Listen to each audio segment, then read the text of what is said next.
conocida por ustedes. Bueno, pues en esta ocasión su plática será el papel social de la ciencia. Adelante, por favor. Gracias. Muchas gracias por venir. Muchas gracias. Estamos muy agradecidos con la comunidad universitaria por esta invitación, que para Ángeles y un servidor es especialmente importante por tratarse de los 75 años de la Facultad de Ciencias. El trabajo que ven ustedes y que escuchan ustedes en radio, parece apuntar todo a mí, pero en realidad el trabajo lo hacemos los dos, y los dos somos biólogos. Ella sí es de la facultad, yo soy de Iztacal. Ella está todavía más en casa que yo, pero bueno.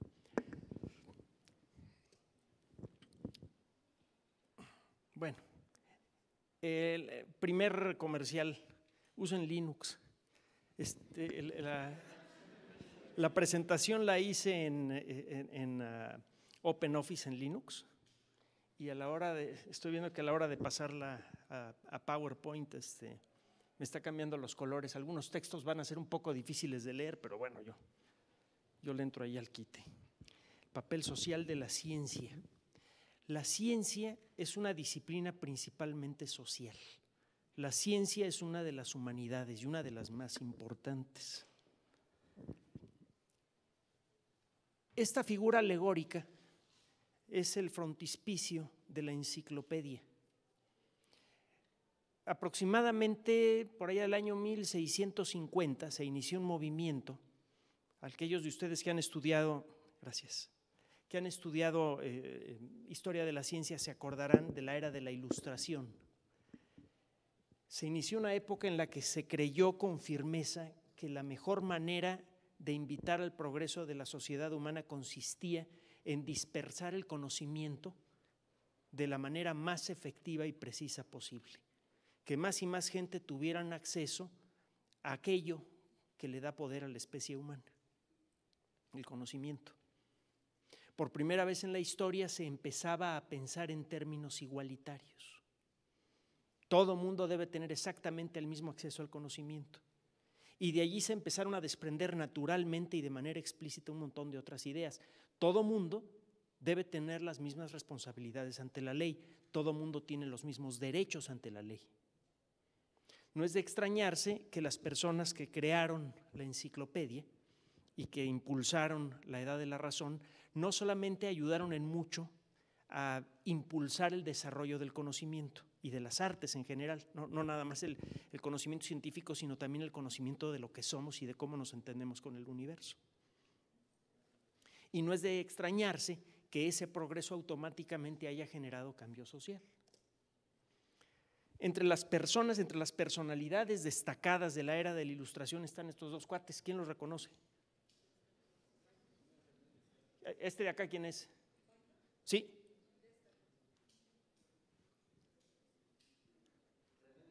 Sí. Estas dos personas son artífices de algunas de las ideas más fundamentales de lo que ahora llamamos ciencia. Estas personas se pusieron a explorar los mecanismos, primero explorar qué demonios significa entender, saber algo, y cómo adquirimos más conocimiento, cuáles son los procesos que nos permiten adquirir más conocimiento.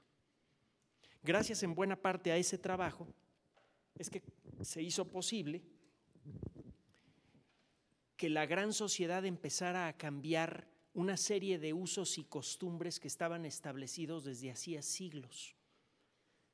Empezamos a erradicar una serie de ideas que parecían tan naturales a nuestra sociedad que parecía imposible quitar esas ideas de la sociedad sin que la sociedad se cayera a pedazos. El de arriba lo deben conocer, Newton. Este era un actor de poca monta que un día se hizo de palabras con un noble a la salida de un teatro, y pues el noble desde luego no se ensució las manos con él, mandó a sus guardias y le rompieron el… Bueno. Se fue de Francia y regresó con una perspectiva diferente y armado con algo mucho más poderoso que unos puños, con una pluma. empezó a firmar con un nombre que él mismo se inventó, Voltaire. Y este hombre se convirtió en uno de los padres de la Revolución Francesa. Una de las pasiones más fuertes, más intensas en la vida de Voltaire fueron las matemáticas. Este término tiene dos formas de entenderse: las matemáticas como la disciplina que representa de la manera más precisa posible el pensamiento lógico, en forma simbólica. Y las matemáticas también se refiere a señoras como esta. Madame La Châtelet fue una de las intelectuales más brillantes de su época, una persona independiente, conocedora, desde luego con muchos recursos económicos, que frecuentemente elegía la compañía de gente que ella sintiera que podía llegarle a su altura. Una de las pocas personas que tenía una estatura intelectual que ella consideraba apropiada era Voltaire. La pasión de Voltaire por el conocimiento y la convicción de que el conocimiento libera conciencias y que las conciencias libres cambian al mundo, contagió a Madame Le Châtelet. Él quería llevar el conocimiento científico moderno, que era verdaderamente apasionante, a todo el mundo. Y de todo lo que estaba sucediendo en aquella época, lo más emocionante era lo que hacía Newton. Newton demostró por primera vez en la historia que existen principios fundamentales tan obvios que resultan indiscutibles, tan claros que se pueden representar con matemáticas y que gobiernan a todo el universo por igual. Por ejemplo, el principio de la gravitación universal.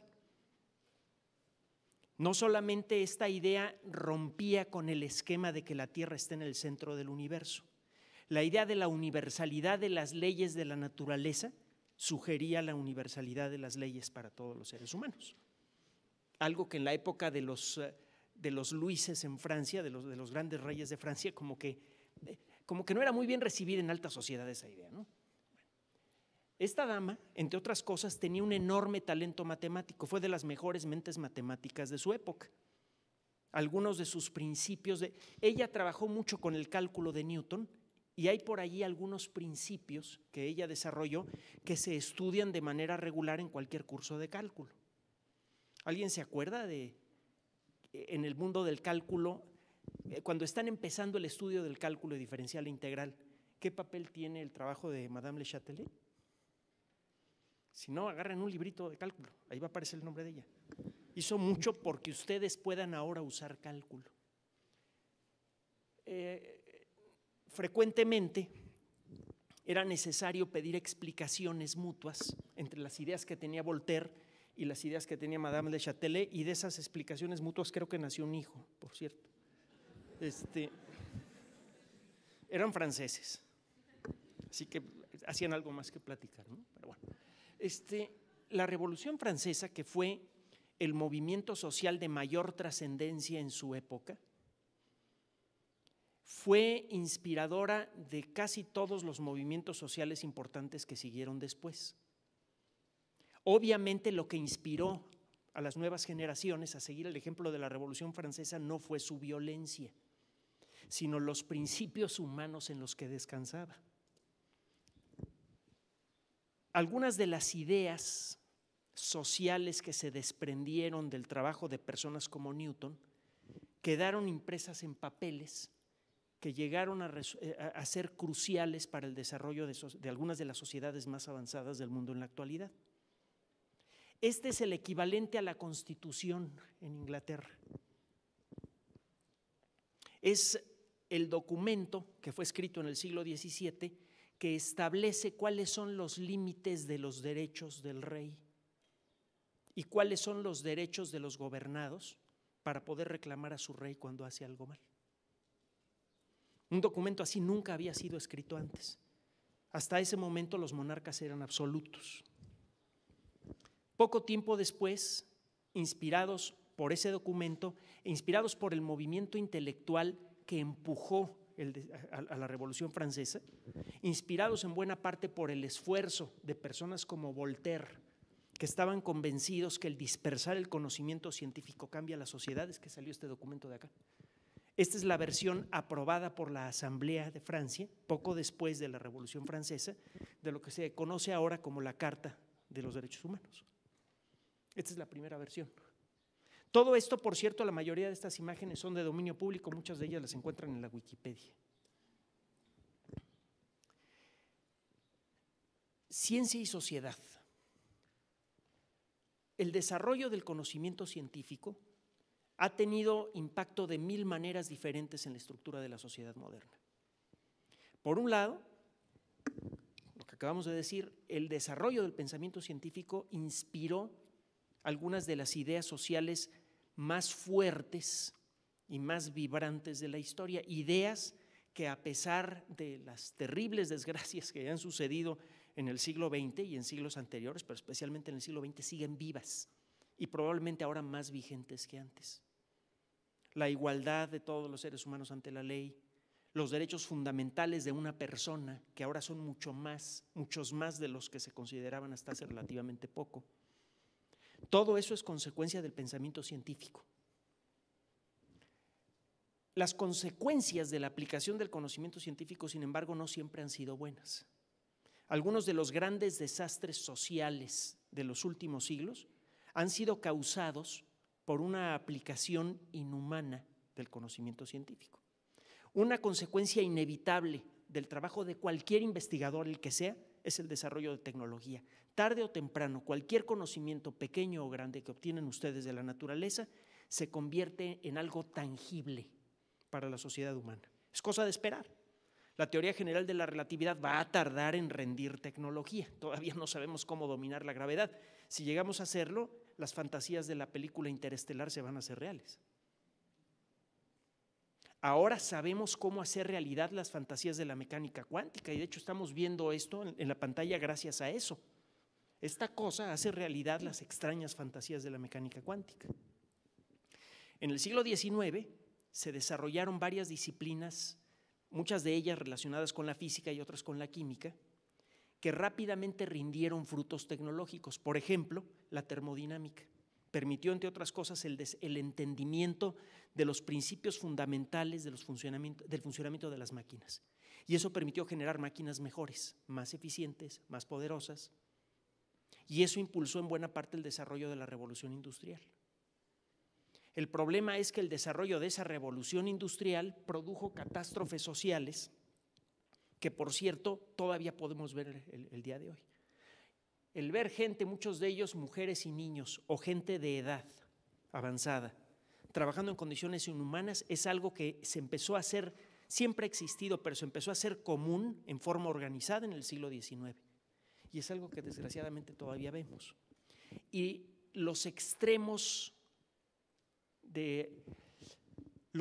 sociales que parecían tan agudos en el Renacimiento y en el posrenacimiento, el lujo de los reyes y la pobreza del pueblo, esa distancia económica ha crecido en el último siglo. Nunca antes había existido una cantidad tan vasta de gente tan increíblemente pobre en un mundo tan espectacularmente rico. Entre las ideas que más impacto han tenido en la estructura formal de muchas sociedades del siglo XX, la más destacada es la teoría de la evolución. Todos los grandes experimentos sociales del siglo XX, de cualquier color, si se fijan, la derecha y la izquierda tienen el color rojo. ¿Será porque hay que evitar los extremos? No sé. Ahora es una señal de alerta. Todos los experimentos sociales del siglo XX muchas veces se han justificado explícitamente con Darwin.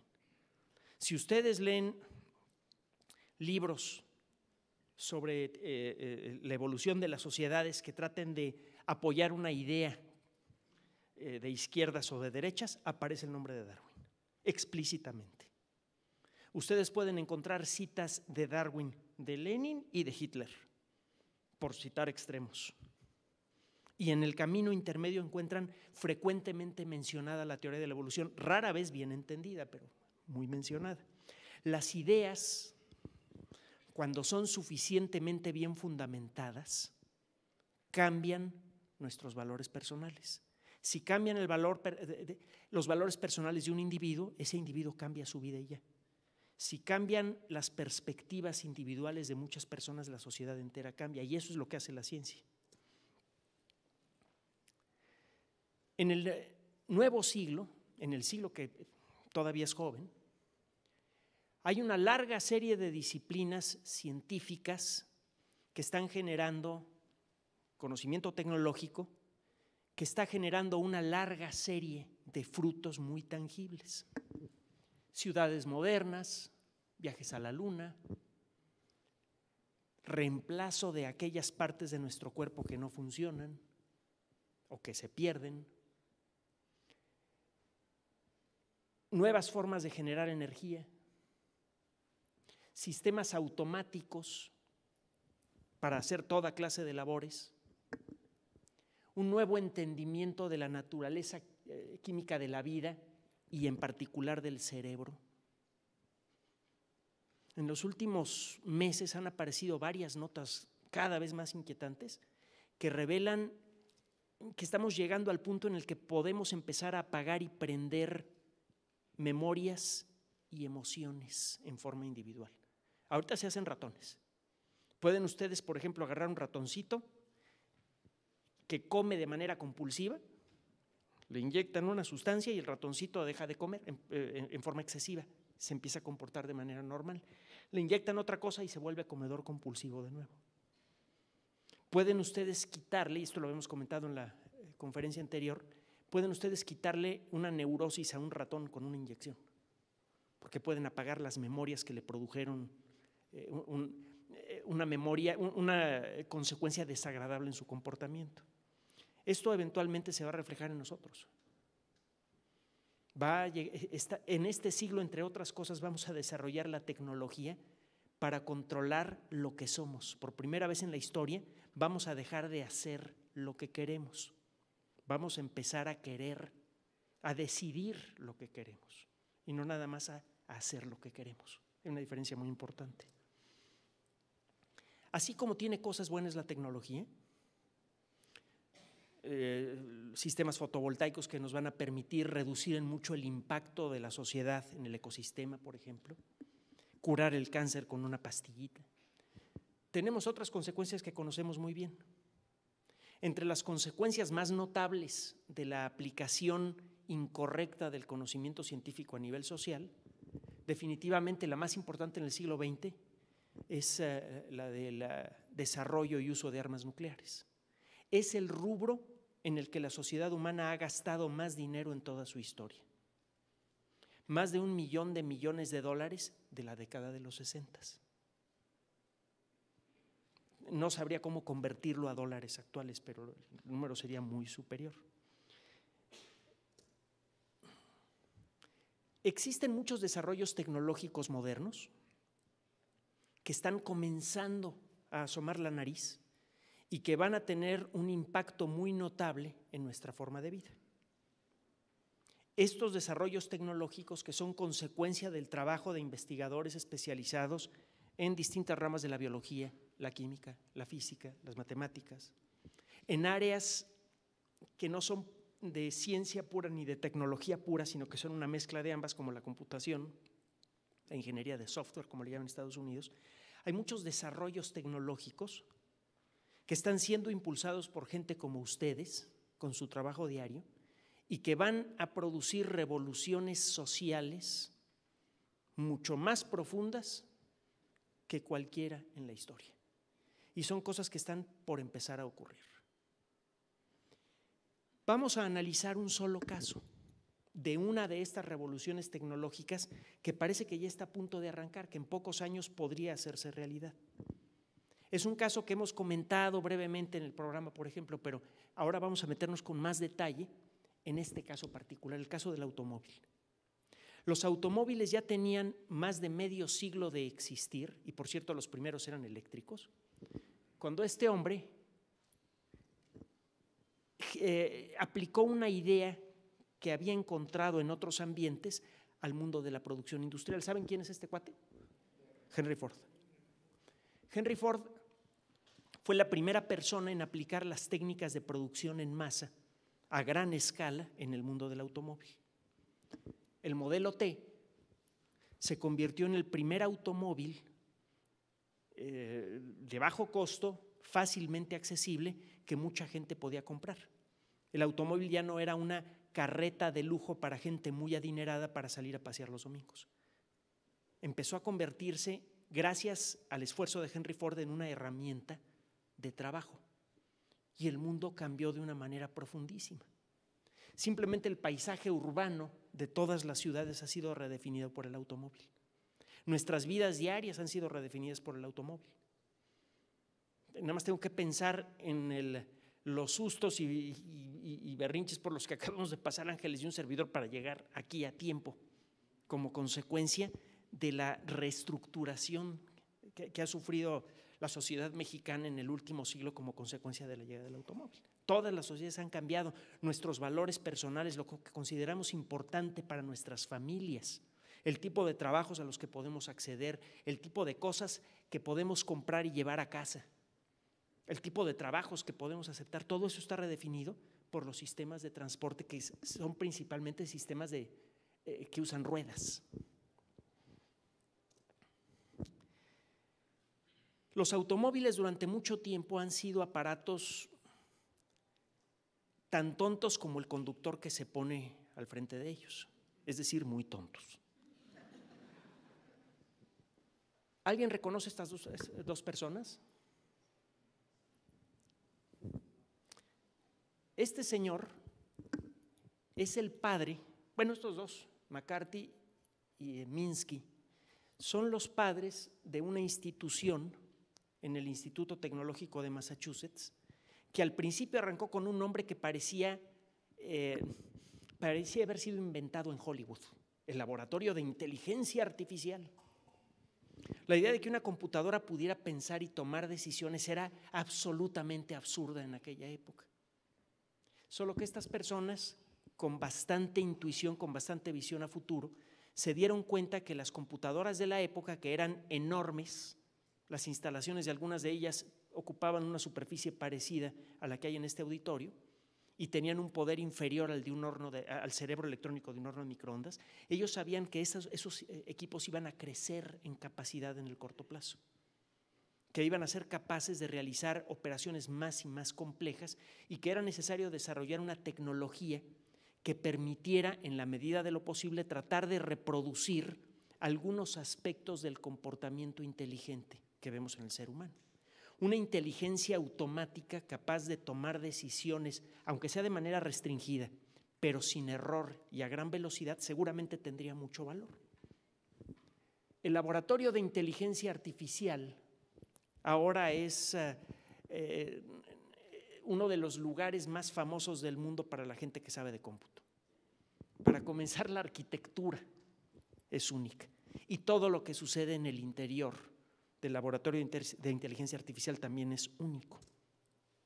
La inteligencia artificial originalmente parecía ser una disciplina que solo tenía aplicación en el mundo universitario. Solamente las computadoras programadas en lenguajes como Lisp, con características especiales, podían resolver algunos problemas complejos, como por ejemplo cómo jugar al ajedrez y ganar en la mayoría de las partidas. Parecía ser la única aplicación de la inteligencia artificial. Nadie podía imaginar que las técnicas que desarrollaron estas personas, que dependen en muy buena parte de nuestro entendimiento, aunque sea parcial, de la fisiología de las neuronas, que depende de las matemáticas y de la lógica y de los principios de la computación, nadie podía imaginar que el trabajo de estas personas dedicadas a disciplinas científicas y tecnológicas iba a producir esto de aquí. ¿Alguien conoce esto? ¿Alcanzan a leer lo que dice acá? El carro que se maneja solo. Este señor, ¿por qué creen que lleva bastón? Busquen en YouTube los términos Google, Self-Driving Car y Blind. Va a aparecer este video. Sale este hombre que se sube al carro, va platicando con la persona de al lado, va a una farmacia, va a 2 o 3 lugares y al final, cuando se baja del carro, saca su bastón y se dan cuenta que la persona que iba llevando ese automóvil a todas partes no puede ver. Estos automóviles, que ya son varios miles, vienen funcionando de manera experimental desde hace varios años en casi toda la costa este de los Estados Unidos y hace poco se aprobó su uso en California. Llevan manejados más de 1,5 millones de kilómetros sin un solo incidente. Bueno, hubo uno, porque un baboso agarró y le apagó el sistema automático al automóvil, quiso moverlo en forma manual y le dio un tope al carro que estaba enfrente. En un estacionamiento, no pasó nada, pero…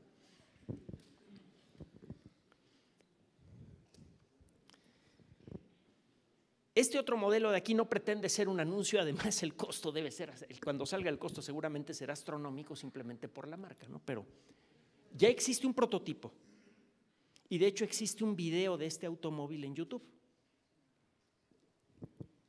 Este automóvil, bueno, sí tiene un volante, pero normalmente el asiento del conductor no mira hacia el volante. Las pantallas, las puertas tienen en su interior pantallas de cristal líquido.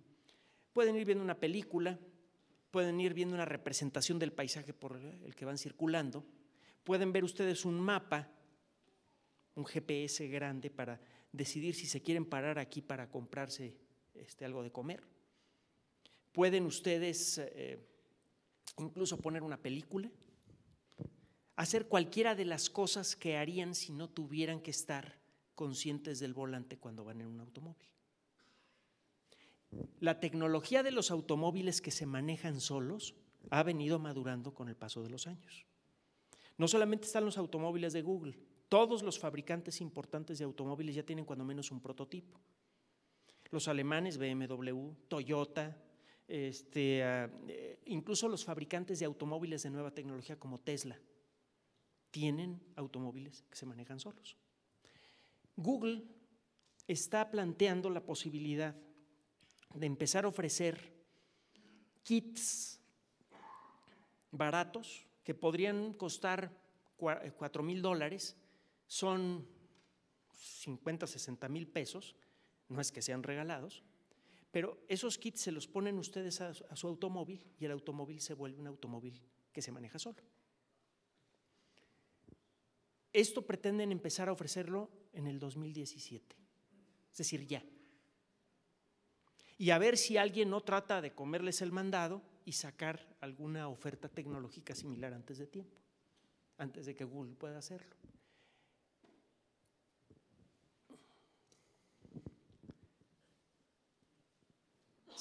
Cada vez que sale una nueva tecnología, siempre ocurren cambios sociales importantes. Cuando apareció el teléfono, en Inglaterra sucedió algo que fue mencionado en forma de broma en la época de la reina Victoria. Cuando el señor Alexander Graham Bell fue a demostrar su invento a la reina Victoria, se hizo una llamada telefónica experimental. La reina desde luego no iba a tocar el teléfono, ¿verdad? Le pidió a alguien que levantara la bocina. Y después de ver que efectivamente se podía hablar con una persona situada a gran distancia, le preguntó, me parece que fue al jefe de su oficina de correos, oiga, ¿esto nos va a servir de algo aquí en Inglaterra? Dice, no, sirve en Estados Unidos donde las distancias son muy grandes. Aquí tenemos muchos mensajeros.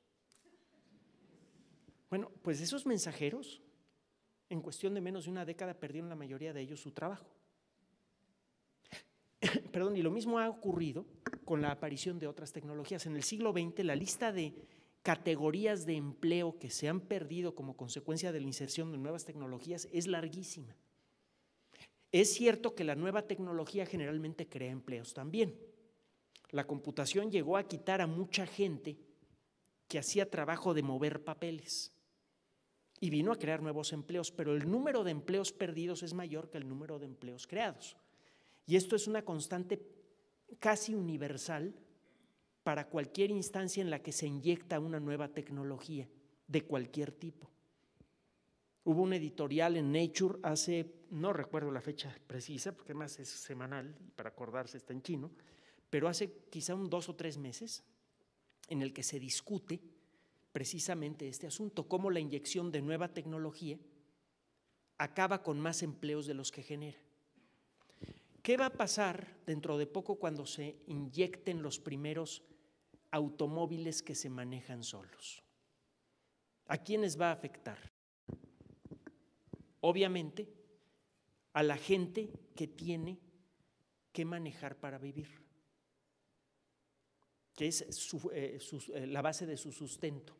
Digo, obviamente afecta a todos nosotros que nos tenemos que transportar, sea en transporte colectivo o en transporte privado en la ciudad.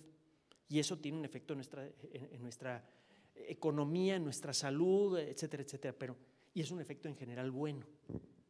Pero el efecto en estas personas.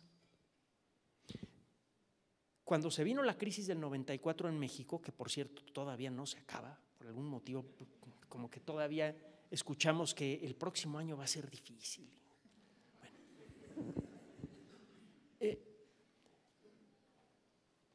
Mucha gente que perdió su empleo pudo mantener un nivel de vida mínimamente decoroso y riesgoso manejando un taxi.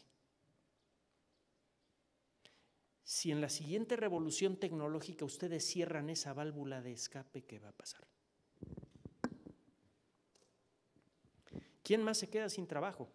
Uno de los sindicatos más fuertes en los Estados Unidos, y lo mismo pasa en Europa y lo mismo pasa en México, es el sindicato de camioneros, los de transportistas, la gente que vive de transportar mercancías fundamentales para el funcionamiento de una ciudad, por ejemplo.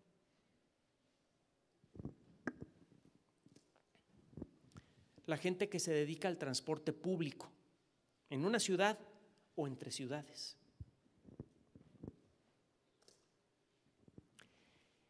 En los últimos meses se han comenzado a hacer cada vez más y más análisis sobre cuál va a ser el impacto social y económico de una tecnología que permita que los automóviles se muevan solos, que cualquier vehículo automotor pueda moverse con seguridad.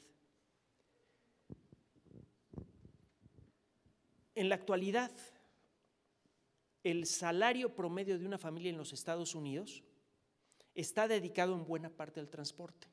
Cerca del 18%, casi la quinta parte del salario promedio de una familia en los Estados Unidos, no tengo cifras equivalentes para México, se dedica a pagar automóviles, seguros, etcétera, gasolina, impuestos.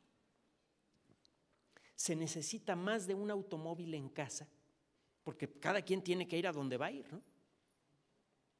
Si resulta que ustedes pueden subirse a su automóvil, decirle, llévame a tal lugar, y cuando llega a tal lugar se bajan ustedes y le dicen, ¿sabes qué? Regrésate a la casa. ¿Qué va a pasar? Que ese automóvil ya puede ofrecerle servicio a otra persona en casa.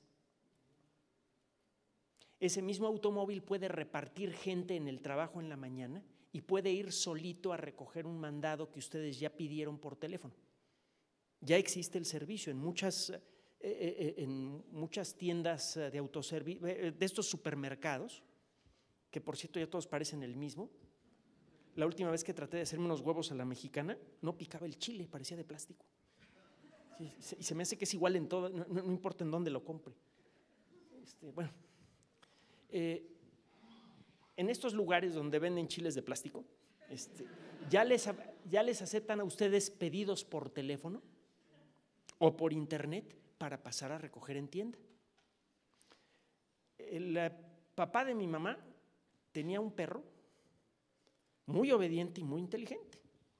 Él sabía, mi abuelo sabía que no le caía bien a la familia de mi abuela. Entonces, cuando se acercaba a la ventana para hablar con ella, porque era la época en la que uno se acercaba a la ventana de la novia, que tenía rejas para hablar con la novia. Y cuando se acercaba alguno de los hermanos, el perro sabía avisar, pues. Y muchas veces se quedaba allí para que la gente que se acercaba a la ventana de mi abuela no se quedara allí mucho tiempo, le abría el camino a mi abuela. Y otra de las mañas que tenía ese perro es que lo podían mandar a la carnicería, le daban la bolsa de carne y la regresaba a la casa sin morder y sin babear. Que no siempre pasa lo mismo cuando compran ustedes la carne en los supermercados.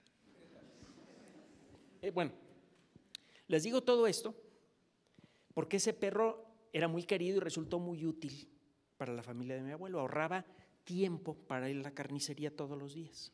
Un automóvil que se maneja solo le va a ahorrar tiempo y recursos a una familia de 1000 maneras diferentes. Y uno de esos ahorros va a involucrar el espacio de estacionamiento. Cuando ustedes van a trabajar ya no necesitan espacio de estacionamiento. El carro los deja, se va y regresa en el momento que lo piden. Ahorita el único carro que hace eso es el de James Bond, a veces. ¿De qué tamaño es el negocio en un país como los Estados Unidos de los estacionamientos colectivos? No sabría yo medirlo, pero debe ser, todos los días debe mover una burrada de dinero espantosa. En algunos lugares de la Ciudad de México, en donde el costo del metro cuadrado es altísimo, en el centro histórico, en Polanco, en muchos lugares, encuentran ustedes todavía estacionamientos de tierra, y es porque seguramente los dueños encuentran muy rendidor el no construir un edificio allí, sino cobrar estacionamiento. Es un muy buen negocio, un negocio que podría desaparecer rápidamente con la inyección de esta tecnología. Todo esto, por cierto, sale de páginas electrónicas dedicadas principalmente a cuestiones de economía, a la discusión que empieza a hacerse cada vez más intensa sobre qué impacto puede tener la inyección a gran escala de una tecnología que permita que los vehículos automotores se manejen solos. Los servicios de mensajería están a punto de cambiar de mil maneras diferentes. Amazon ahorita está agarrado de las greñas con las autoridades de los Estados Unidos porque quieren probar un sistema en el cual llega un pedido de ustedes que hacen a Amazon, que ya ven que ahora pueden pedir todo, lo ponen en uno de estos robotitos voladores y el robotito volador sale hasta su casa, les deja el paquete y se regresa a las oficinas de Amazon. Amazon se convertiría en competidor directo de Federal Express, DHL, etcétera, etcétera. Una tecnología que permita que los automóviles se manejen solos acabaría por rematar a todos los servicios de mensajería del mundo, cuando menos en lo que se refiere a la distribución final de productos. Estas compañías podrían dedicarse al transporte de productos y de paquetería en general entre ciudades, pero una vez que llega a un centro de distribución un paquete, manden el carro. Sobre todo si se va a tratar de un carro eléctrico que se recarga con las fotoceldas que tienen en casa o que tiene el automóvil en el techo. Hace poco alguien presentó un prototipo de fotoceldas hechas de cucarachas recicladas. Parece que es posible utilizar la quitina para hacer fotoceldas de muy baja eficiencia, pero con un costo muy bajo. El negocio de los estacionamientos, que involucra muchos millones de dólares en un país como los Estados Unidos, se vería gravemente afectado por una tecnología así. ¿Qué otro negocio? ¿Los trabajos de quién más estarían en riesgo? Bueno, el número de casos de atención médica de urgencia asociados con accidentes de automóvil en los Estados Unidos es muy grande. Ya veremos algunos numeritos más adelante. El número de personas que se dedican, sea a la atención de emergencias o a enfrentar los problemas legales producidos por accidentes automotrices en los Estados Unidos es enorme. Y lo mismo pasa en México. Es un gran negocio, mucha gente vive de accidentes. Los carros de Google, repito, llevan más de 1,5 millones de kilómetros recorridos sin un solo accidente. Claro está, mientras una persona que tenga un cerebro más chiquito que el cerebro electrónico del carro de Google no decida quitar el automático. ¿Quién más va a sufrir los expendios de combustible de cualquier tipo? Cuando un automóvil es manejado con criterios puramente electrónicos, sin que haya alguien con un cerebro conectado a sus tripas al volante y que tome decisiones de coraje o de susto o de nervios, ustedes pueden conseguir una reducción sustancial en la eficiencia del uso de su automóvil, es decir, más kilómetros por litro. Si a esto agregan que su automóvil lo pueden repartir entre varias personas porque el automóvil se conduce solo y puede ofrecerle varios servicios, el mismo automóvil, a muchas personas diferentes a lo largo del día, el desplome en las ventas de combustible podría ser bastante tangible. Más adelante vamos a ver, repito, algunas cifras que han sido tomadas del internet. En la actualidad, el consumo de barriles de petróleo en el mundo va en aumento. Va en aumento desde hace décadas. Antes de que se agoten los campos petroleros, podríamos ver un desplome importante en en el consumo de petróleo, cuando menos para la generación de combustibles para el transporte como consecuencia de esta tecnología. Y eso tendría un impacto en la economía del mundo, un impacto bastante severo. Algunos datos. Cada año en Estados Unidos, miren, aquí sí me lo dejo en blanco, qué bueno. Cada año en los Estados Unidos se gastan 200,000 millones de dólares en seguros para vehículos de todo tipo. En buena parte el costo de estos seguros se basa en una estimación del riesgo que experimentamos cada vez que nos subimos a un automóvil, estemos o no detrás del volante. Si meto en la fórmula que sirve para calcular cuánto se debe pagar por el seguro de un automóvil los numeritos de Google, es de esperarse que esta cifra se reduzca de manera escandalosa. ¿Cuánto? ¿Quién sabe? No sé si hay forma de calcularlo. Eso significa que el tamaño de la industria de los seguros se reduciría mucho, se contraería mucho. ¿Cuánto? ¿Quién sabe? Pero el impacto seguramente sería severo para toda la economía. Si ustedes tienen un caso como el del huracán Katrina, que arrasa con una ciudad entera y que genera una gran cantidad de reclamaciones de seguros, el volumen de dinero que tiene que salir de circulación para entrar a las compañías de seguros y poder cubrir con sus obligaciones puede fácilmente dejar muy mal parada una gran economía o incluso quebrarla. O sea, la industria de los seguros tiene una dimensión muy grande y eso le da un papel fundamental en el bienestar económico de un país. Si estas industrias en cuestión de poco tiempo pierden mucho valor como consecuencia de la inserción de esta tecnología, ¿cuántos trabajos se van a perder y cómo se va a sacudir la economía? Respuesta, quién sabe. Cada año, 33,000 muertes en accidentes en los Estados Unidos. 2,5 millones de visitas a salas de emergencia asociadas directamente con accidentes. Por otro lado, esto significa que cada año morirían 33,000 personas menos en los Estados Unidos. Significa que necesitan más casas, más agua, más educación. Esa gente que generalmente es joven, por alguna razón, espero que no sea el caso aquí, pero por alguna razón siempre han sido las palabras joven y estúpido, cuando menos en lo que al volante se refiere, siempre han sido sinónimos en todo el mundo. Es mucho más fácil matarse si tienen ustedes un volante enfrente y tienen un cierto rango de edades. Bueno, ¿qué pasa si esas muertes casi desaparecen con la inserción de la nueva tecnología? Que mucha gente joven en edad reproductiva va a sobrevivir y va a tener hijos. Toda esa gente, los que sobrevivieron y los hijos de los sobrevivientes, necesitan un lugar donde vivir, necesitan comer, necesitan educación, necesitan todo lo que cualquier persona debe recibir por el solo hecho de haber nacido. Y eso tiene un costo. Por otra parte, eso significa que aumentan costos sociales, pero por otro lado, al reducirse en casi 2,5 millones el número de visitas a salas de emergencia que están asociadas cada año con accidentes de automóvil, se estima que se podrían ahorrar como 18,000 millones de dólares al año.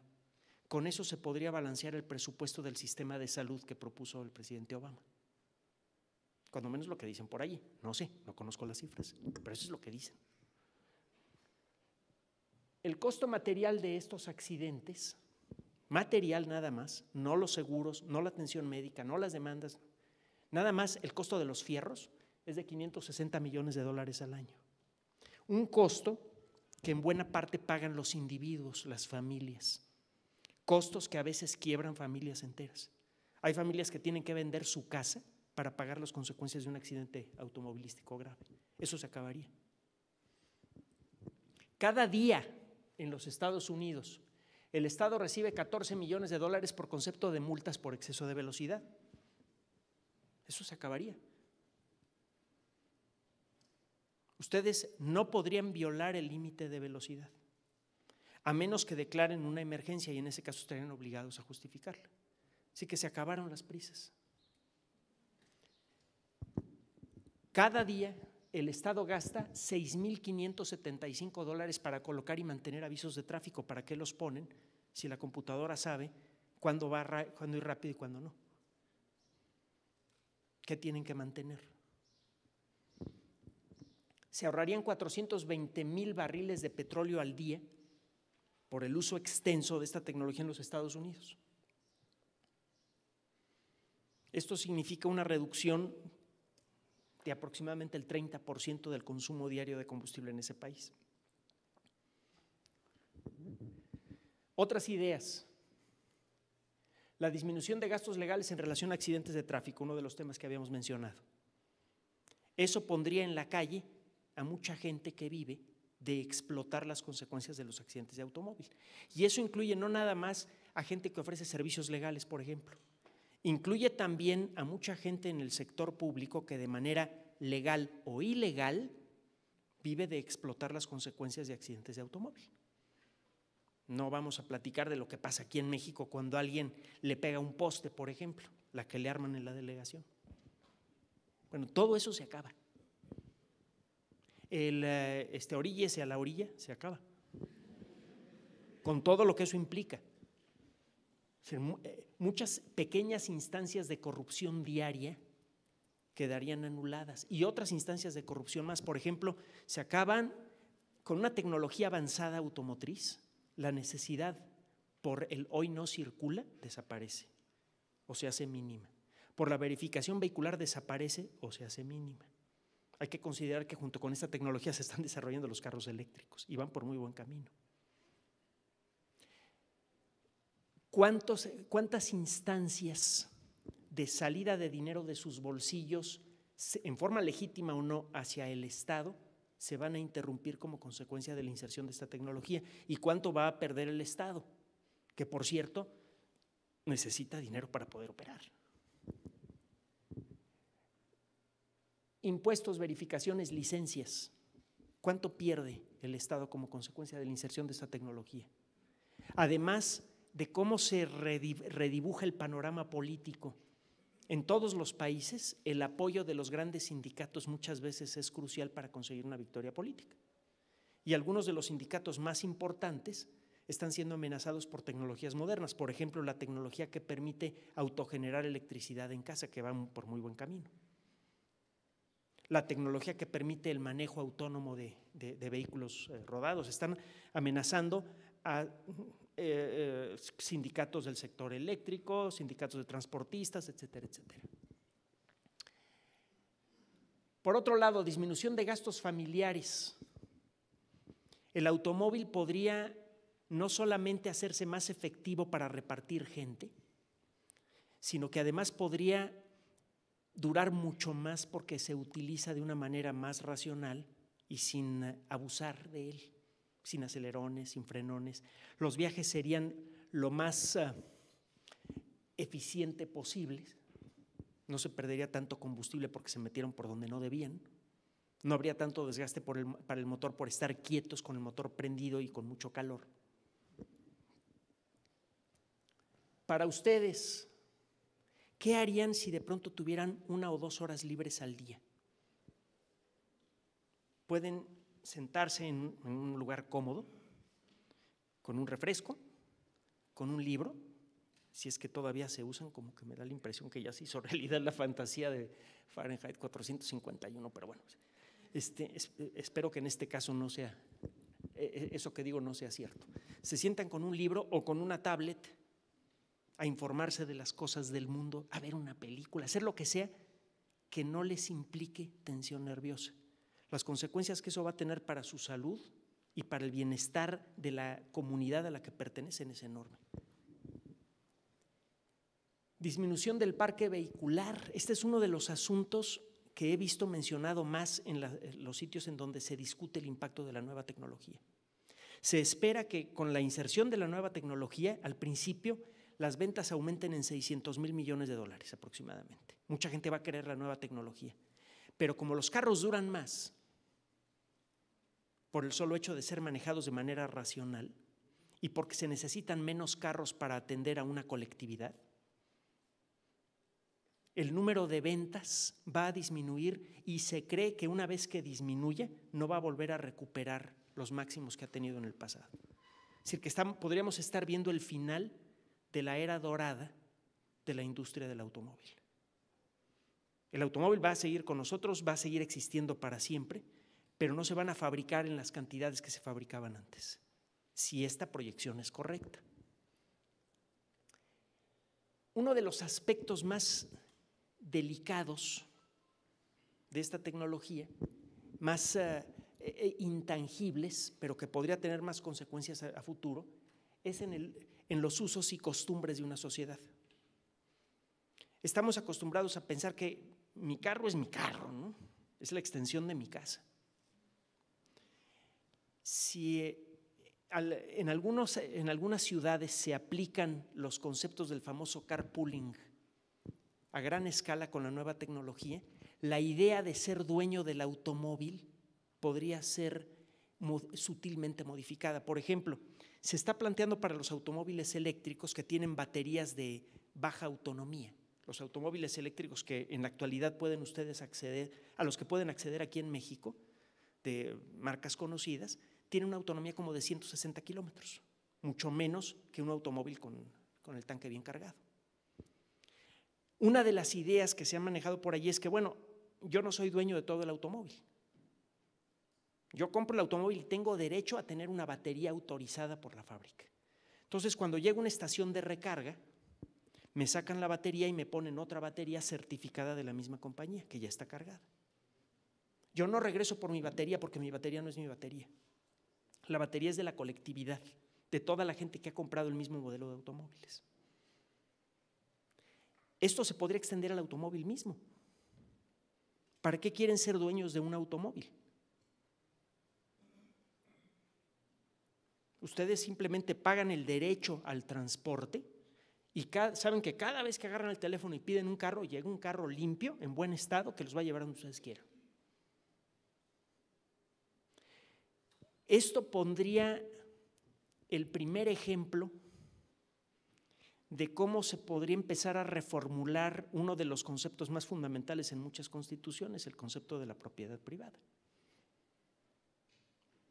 Podríamos comenzar por uno de los epítomes de la propiedad privada más claros del siglo XX. Mucha gente, antes que su casa, le pone atención a su automóvil porque lo representa ante la sociedad. Eso no es ningún secreto. Mucha gente siente que lo tratan de acuerdo al carro que trae. Entonces, esa idea y todo lo que viene detrás podría empezar a diluirse como consecuencia de la inserción de esta nueva tecnología. Ahora, estamos hablando nada más de un desarrollo tecnológico muy particular que parece que está por madurar. Existen un montón de revoluciones que nacen del conocimiento científico traducido a tecnología que se están gestando por todos lados. Algunas de ellas profundísimas y de consecuencias tanto o más incalculables que las que acabamos de mencionar. Por ejemplo, en el mundo de la biología molecular y la genética, híjole, lo que se viene. La posibilidad de empezar a juguetear con genes y retrasar mucho el proceso de envejecimiento es una posibilidad que se empieza a antojar real.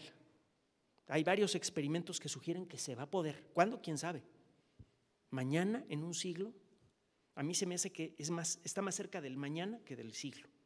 Se me hace que en los próximos 15, 20 años vamos a ver, nos vamos a topar con alguna sorpresa en relación a la extensión de la vida y de la salud como consecuencia de la aplicación de técnicas que se están desarrollando ahora en laboratorios de investigación.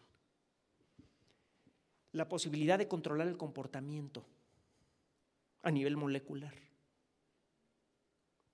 al punto de decidir cuándo queremos sentir o no sentir algo, es algo que podría volverse real. ¿Se va a volver real o no? Quién sabe, pero vuelvo a lo mismo, hay experimentos que sugieren que se va a poder y probablemente en menos tiempo de lo que nos imaginamos. Lo que se viene en el mundo de la electrónica, parece que la electrónica ya está, la ola de la electrónica ya está empezando a perder fuerza. La famosa ley de Moore que dice que el poder de los dispositivos electrónicos, en particular de los cerebros electrónicos, que se va duplicando cada 18 meses más o menos. Esa ley parece que está empezando a perder efectividad. Parece que ya no va a ser tan fácil duplicar la capacidad de los circuitos más importantes de una computadora en la siguiente generación, pero hay nuevos materiales que prometen el desarrollo de máquinas mucho más poderosas que las actuales en el corto plazo. Grafeno, estaneno, hay muchos materiales nuevos que, de funcionar como se espera, podrían servir de punto de partida para sistemas electrónicos mucho más poderosos. Si la computación ha hecho tanto por cambiar nuestras vidas en los últimos 10 años, imagínense lo que podría ocurrir en los próximos 10 si el ritmo de cambio continúa como hasta ahora. Y parece que va a continuar. Va a cambiar la forma en la que trabajamos. El número de personas que van a tener que ir al trabajo para trabajar va a ir disminuyendo. Ya empezó a disminuir. Y va a seguir disminuyendo. Y eso va a tener un impacto en la economía porque va a tener un impacto en los sistemas de transporte, en el consumo de combustibles, etcétera, etcétera. La arquitectura molecular, que está asociada con la nanotecnología, la posibilidad de fabricar moléculas con características precalculadas que nos permitan crear, por ejemplo, vidrios que no se manchan, que ya existen, que nos permitan fabricar las nanobolitas de oro de las que platicábamos en la ocasión anterior, y tantas otras cosas más que promete la tecnología de lo pequeño. La explotación del espacio está por comenzar. Ya existe suficiente interés económico para que varias potencias, los Estados Unidos, China, Rusia, estén mirando a distintos cuerpos del sistema solar con intención de ganar dinero con ellos. Lo que se antojaba absolutamente absurdo hace unas cuantas décadas ya se está volviendo de interés comercial y estratégico, la conquista del sistema solar. Cada uno de estos cambios, de estos desarrollos tecnológicos, va a producir cambios para bien y para mal, difíciles de calcular, bueno, difíciles de ver e imposibles de calcular en sus consecuencias en nuestras vidas. Lo cierto es que para que estos cambios resulten más positivos que negativos, es fundamental, por un lado, que la colectividad, que la sociedad entera, se entere de quién está causando estos cambios y cómo piensan estas personas, cómo trabajan estas personas, o sea, ustedes. Siempre ha sido fundamental la dispersión del conocimiento científico desde que la sociedad humana comenzó a tener visos de modernidad en la era de la Ilustración hasta ahora. La idea de dispersar el conocimiento, de hacerlo entendible para todos, ha sido central para el progreso de las sociedades humanas. Y es una labor que corresponde a una persona que estudia biología, química, física, matemáticas. Por otro lado, son ustedes los que están creando las bases de estos desarrollos tecnológicos. A veces de manera insospechada están trabajando en alguna babosadita del sistema nervioso de los gusanos de no sé qué cosa, y a la mera hora resulta que esa babosadita que descubren da la clave para activar o desactivar a voluntad ciertas regiones del sistema nervioso que permiten un mejor control de las emociones. ¡Ah, caramba! El que ustedes estén conscientes del poder que tienen en las manos como colectividad y que le enseñen a la sociedad lo que pueden hacer con ese conocimiento es también crucial.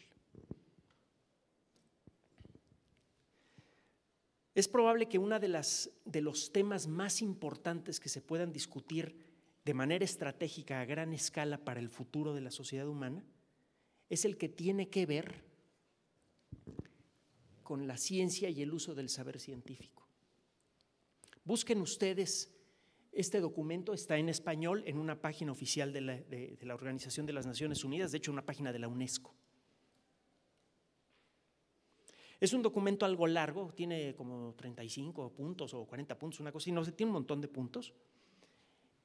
Y allí van a encontrar algunas de las ideas que se están discutiendo con respecto a la relevancia del trabajo que hacen ustedes todos los días, por el solo hecho de estudiar ciencia. Dejen ustedes de practicarla. El ser humano es el organismo más débil de la naturaleza. Lo hemos dicho en muchas ocasiones. Si no me creen, hagan el experimento de irse a Chapultepec y de jalarle los bigotes al tigre, sin que esté con la puerta abierta, y ya me dirán cómo les va.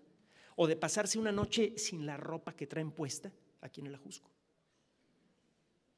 Somos realmente muy vulnerables y somos el organismo más peligroso que existe. Podemos devastar un continente entero haciendo esto. Un submarino nuclear lleva casi 200 cabezas nucleares en 24 cohetes y es capaz de devastar un continente completo.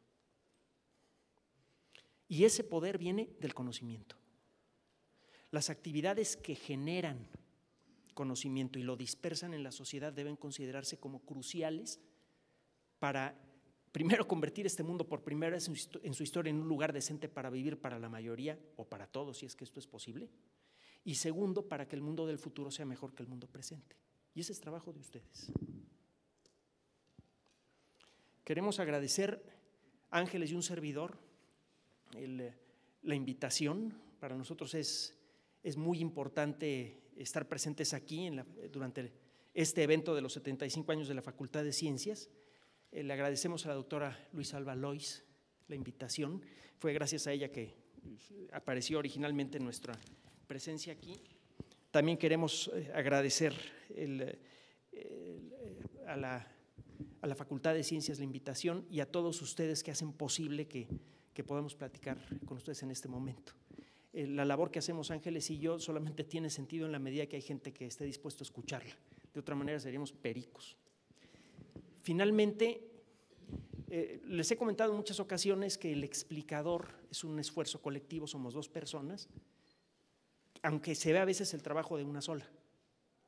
Mucho de lo que se hace con el explicador, la elección de las notas, la forma, la idea con la que expresamos nuestras perspectivas, los medios electrónicos que siempre están abiertos para entrar en contacto con ustedes, se deben en buena parte al trabajo de Ángeles, que se está tapando la cara ahorita, pero bueno.